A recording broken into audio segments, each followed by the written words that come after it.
They'll go up against Will Girardi, who's similar to Brady Lauk, making his first start of the summer.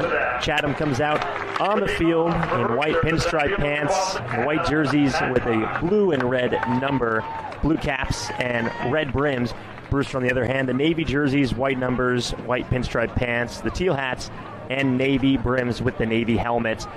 Switch hitter Adam Magpock digs it from the right-handed batter's box to face the lefty Girardi, a rising grad student headed to Dallas Baptist. From the stretch, first pitch home is high and away at 7:03. And it was just days ago that Girardi announced he's heading to Dallas Baptist. That'll be his 5th school in 5 years. He has had quite the journey. He lifts and brings home the 0-1. Magpock bangs it foul down the third base side, and they count all even at 1-1. Will Girardi's the kind of guy I imagine the song Life is a Highway was written about. This guy started at a Division III school, went to community college, went Division I, back to Division II, and now is heading to his second Division I school this upcoming spring. 1-1. Magpock hacks and misses at a fastball at 90 miles an hour, and the count runs to 1-2. Magpock drew a pair of walks in Brewster's 4-2 win yesterday against Bourne. He now leads the squad with 15 base-on balls this year. Girardi a chance for his first punch-out of the day. 1-2. Breaking ball and fouls it off the catcher today in Daniel Jackson. And the count remains 1-2.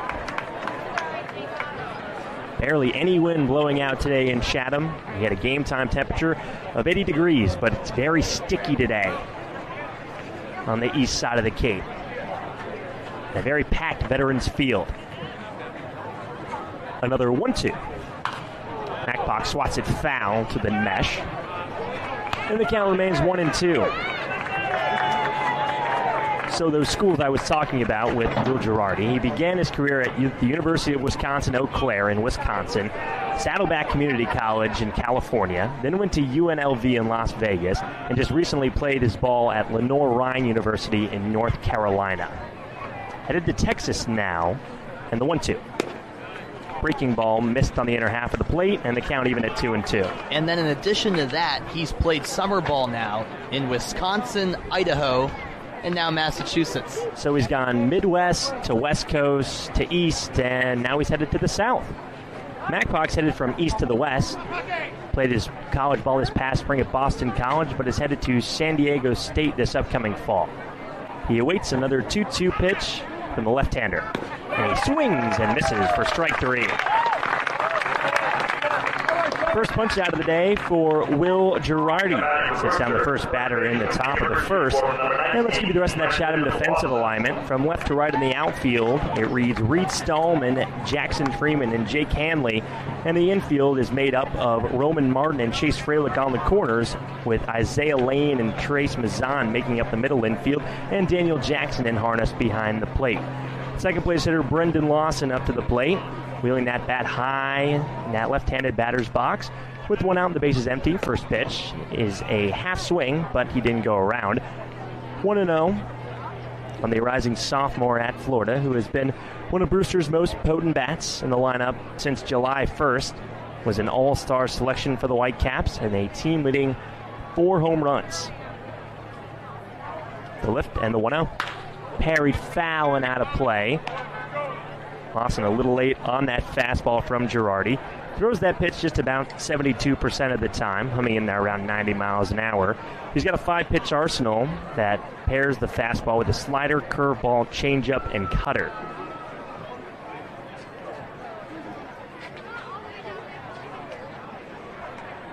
He has a waist-high set and his pitch home. Framed on the outer half, but to no avail by Jackson. And a favorable 2-1 count on the lefty Lawson. This is Girardi's 3rd appearance with the Anglers this season. He has not allowed an earned run, and the most glaring thing so far is his walk numbers. 2-1. That's over the heart of the plate for a strike. 94-mile-per-hour heater, center cut. He has 7 walks to only 2 strikeouts so far. He allowed 2 runs in his last appearance against Hyannis just 4 days ago, but both of those were unearned. 2-2 to Lawson. It's outside for a ball. And the count build up for Lawson. It's 3-2. With one out and the base is empty and a 0-0 game. Just getting underway here at Veterans Field. Brewster with a win. Punches its ticket back to the postseason for the first time in 2 summers. Payoff. Lawson pokes his foul, and that's off the grass and steering toward the Brewster dugout. And we'll do it again. It's 3-2.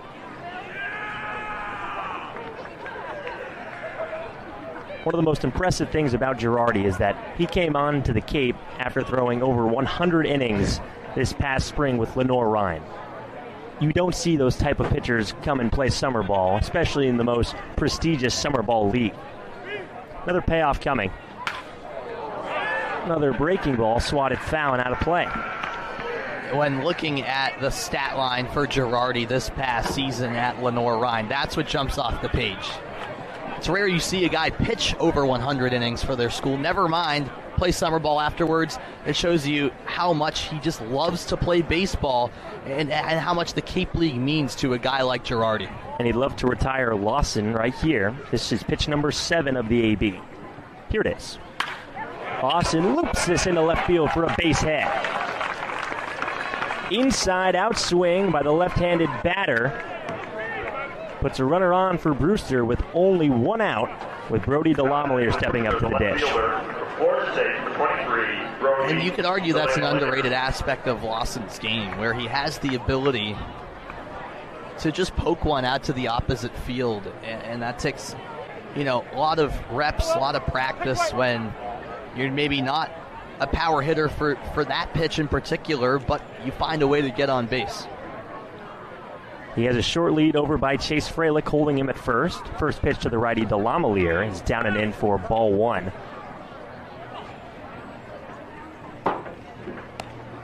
So Lawson has a 4-game hit streak to his name after that base knock. And Brody DeLamelier bats with 1 out. He's been one of Brewster's most consistent figures since making his debut just about a week ago. Hits in all 6 of his games played. The lift and the pitch home. Fastball right down the middle for a strike. Fans continuing to file in here at Veterans Field. Some lining the berm, some in lawn chairs, some sitting on the bleachers. You can always expect a great crowd in Chatham, no matter how the team is playing. With a runner on, here's the 1-1. DeLamelier smokes this one out to right center field. This chase is back Hanley, and he makes the catch on the warning track.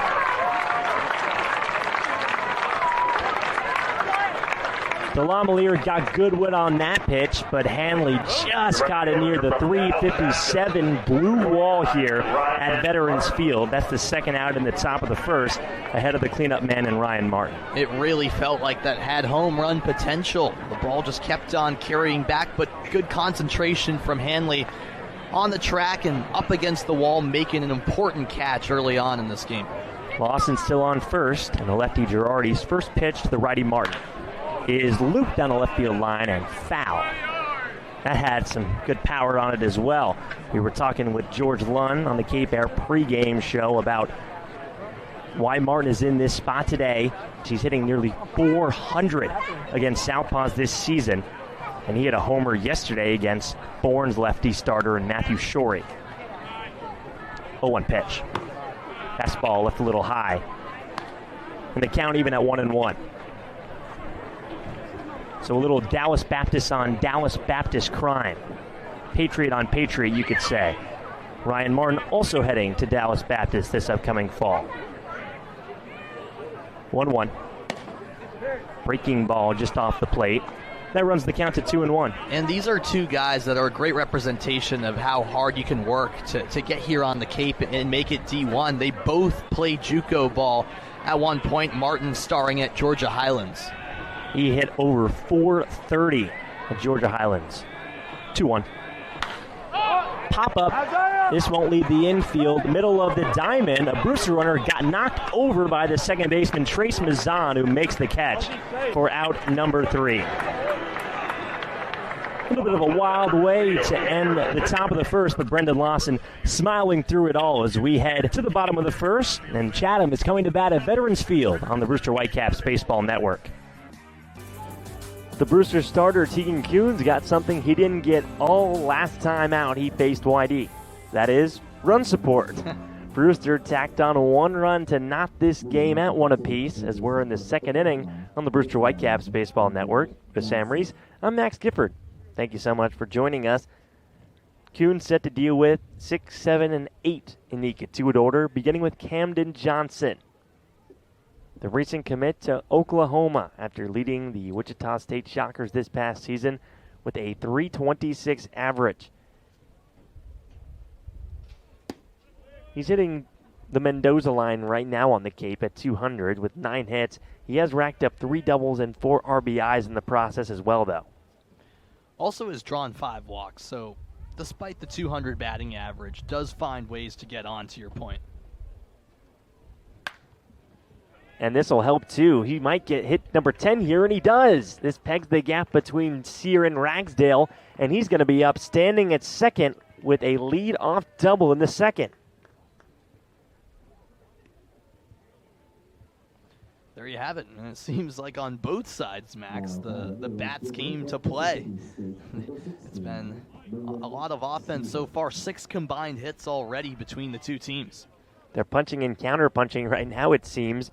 Already 2 extra base hits allowed by Tegan Kuhns.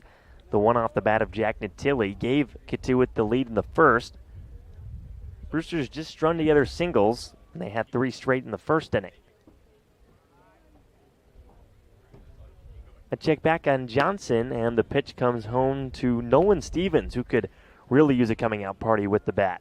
He has continued to struggle over this last stretch. Just a .179 average with 7 hits in his 12 games to begin the year with the Kettleers.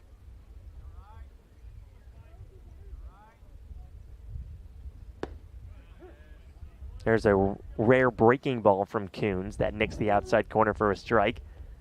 Stevens is also a recent commit to Oklahoma after playing at another SEC school at Mississippi State.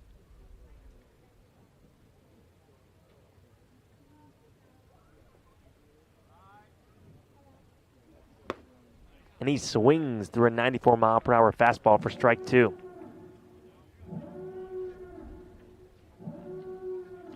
Yeah, when in doubt, I think if you're Kuhns, just go to that fastball because it works pretty well for him, as we saw the start of that first inning.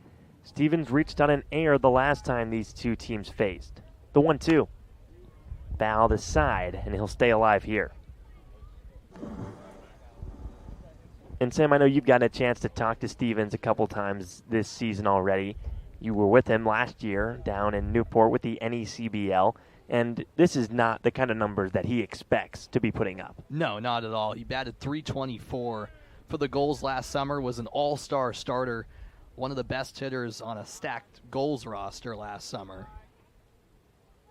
Team that ended up winning the championship in the NECBL. But he's rung up on strikes here. The backdoor breaking ball gets Nolan Stevens, and that's strikeout number 3 for Tegan Kuhns.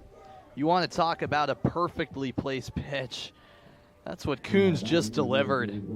Right on the edge, but a good call by home plate umpire Rick Antonio. And as good as the fastball has been for Kuhns, that off-speed pitch, he utilized it a couple of times in that at-bat, 77, and it fooled Stevens, who thought it was outside the zone. And that brings up a player ESPN has called college baseball's next big thing, and that's Rintaro Sasaki, the rising sophomore at Stanford. Looks at another backdoor breaking ball, but this time it's outside for a ball. Yeah, we were a little bummed he didn't play when Kituit was here 5 days ago. The next night he mashed his first homer, so exciting to see him play here at Stony Brook Field. Runner going on this pitch. Throw down by Tinney is not in time. Camden Johnson just slid under the tag of him. That's stolen base number 5 on the season for Johnson.